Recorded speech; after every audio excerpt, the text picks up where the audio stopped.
هلو اخباركم ايه؟ يا رب دايما تكونوا بألف خير. وحشتوني كتير كتير. يلا بينا بسرعة نبدأ في وصفة جديدة ونسمي بسم الله ونشوف هنعمل ايه النهاردة مع بعض. هنعمل مع بعض النهاردة كل تركات الرز البسمتي من الألف للياء.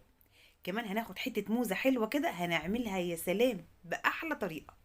تعالوا نشوف كده بسم الله ونشوف هنعمل ازاي. حتة موزة حلوة، ايوه هي دي يا عيني عليها. طبعا الموزه يعني جري جري نحطها في الخضار، ما هي الموزه حلاوتها في الخضار.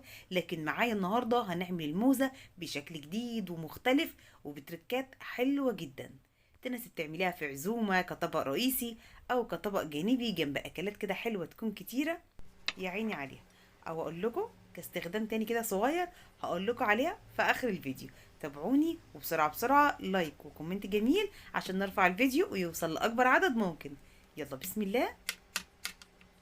أيوة أهم حاجة معانا هنجيب الصينية الحلوة دي وهنجيب معانا حبة طماطم كده حلوين وكمان بصل وفلفل ألوان أو فلفل أخضر اللي يكون موجود عندكم متاح اعملوه.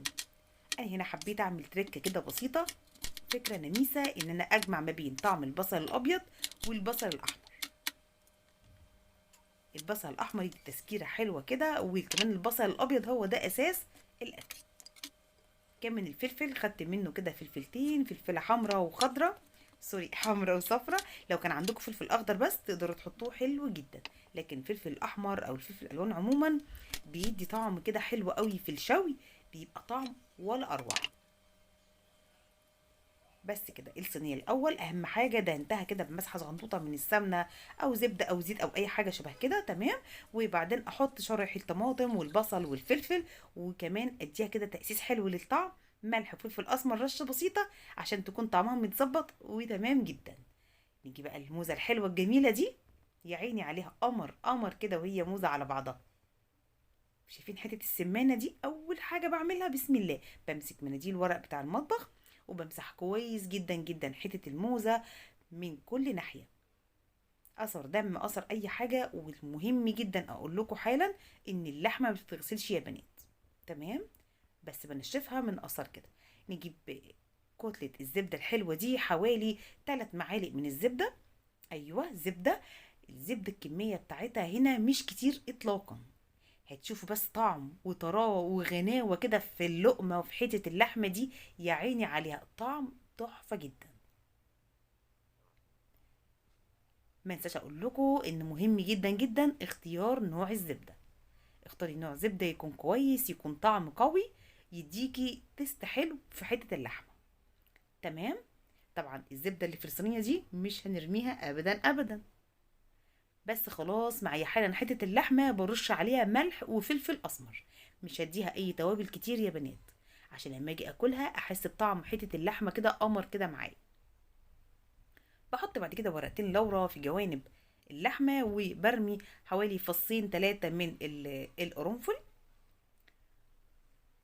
ما كترش، وبالظبط بالظبط 2 حبهان سليم، 2 حبهان سليم، 3 قرنفل. ومسكت معايا هنا عود قرفة كده حطيته تحت كده يدي طعم وريحة بسيط، تمام. وجبت بقى بلحة جوز الطيب اخدت منها رشة بسيطة كده على اللحمة او على الصينية عموما. مش حابة جوز الطيب تقدر تحطي بدلها رشة بسيطة من الكباب الصيني. بس كده خلاص خلصنا كل التتبيلة، بس كده خلصنا الصينية، ايوه خلصنا كده الصينية. وبسرعة بسرعة بدخلها على فرن ساخن مسبقا على درجة حرارة عالية، اول حوالي 10 دقايق ربع ساعة. بعد كده بخلي الحرارة لوسط، وبعد كده نكمل بقية التسوية على نار هادية جدا. الحرارة لازم تكون على نار هادية جدا جدا يا بنات. بعد ساعتين ساعتين الا ربع بالظبط طلعت معانا احلى صينية موزة ولا اروع.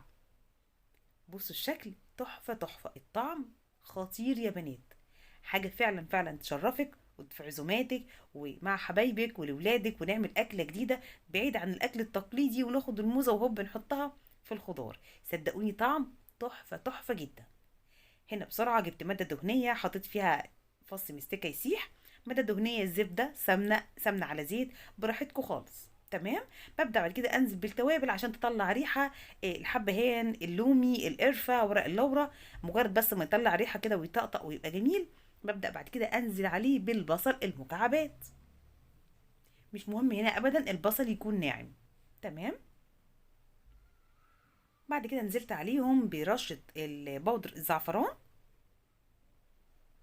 عشان انا حبيت ان انا احطه حان عشان يطلع لون مع حرارة السمن، ويبقى اللون بتاعه قوي كده. خلاص، مجرد بس ما البصلة بتطلع ريحة ببدأ انزل عليها بكمية الرز.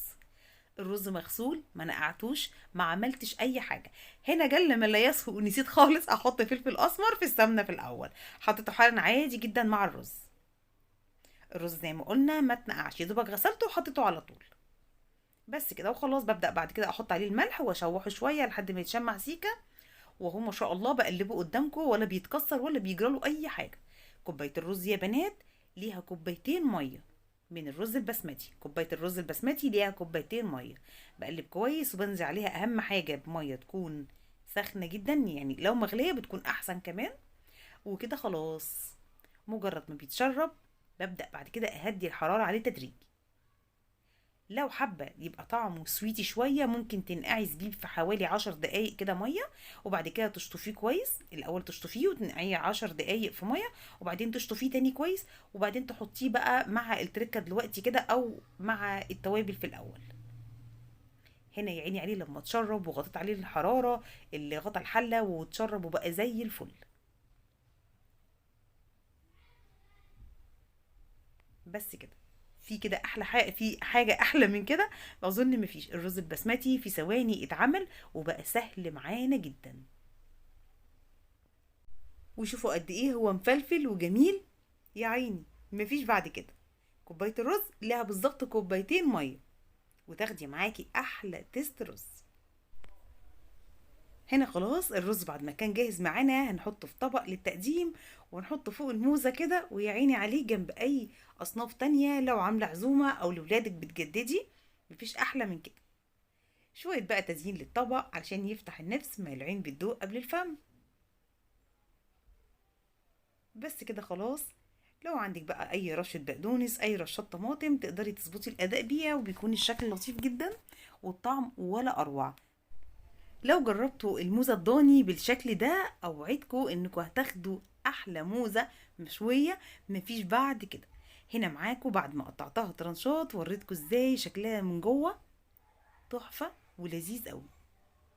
حابة اقول لكم ان كمان الموزة الضاني المشوية مش بس نستخدمها كشوي زي ما شفنا حالا مع بعض او نحطها في الخضار، لا كمان نقدر جدا نعملها بالمنظر ده لو هنقدمها زي روستو، او في سندوتشات لو رايحين النادي او الولاد في المدرسة او لولادنا هم رايحين الجامعة. بتبقى جميلة جدا في اللانش بوكس، جميلة جدا زي وجبة كده قبل او بعد التمرين، وكمان كده زي صنف رئيسي موجود معاكم في بوفيهات الافراح او الخطوبة او في اي عزومات. هتعجبكم جدا جدا. اتمنى تجربوها وان شاء الله تعجبكم جدا. ولو بتشوفونا لحد هنا اتمنى لايك وشير وكومنت حلو جميل. دمتم دايما في رعاية الله. باي باي.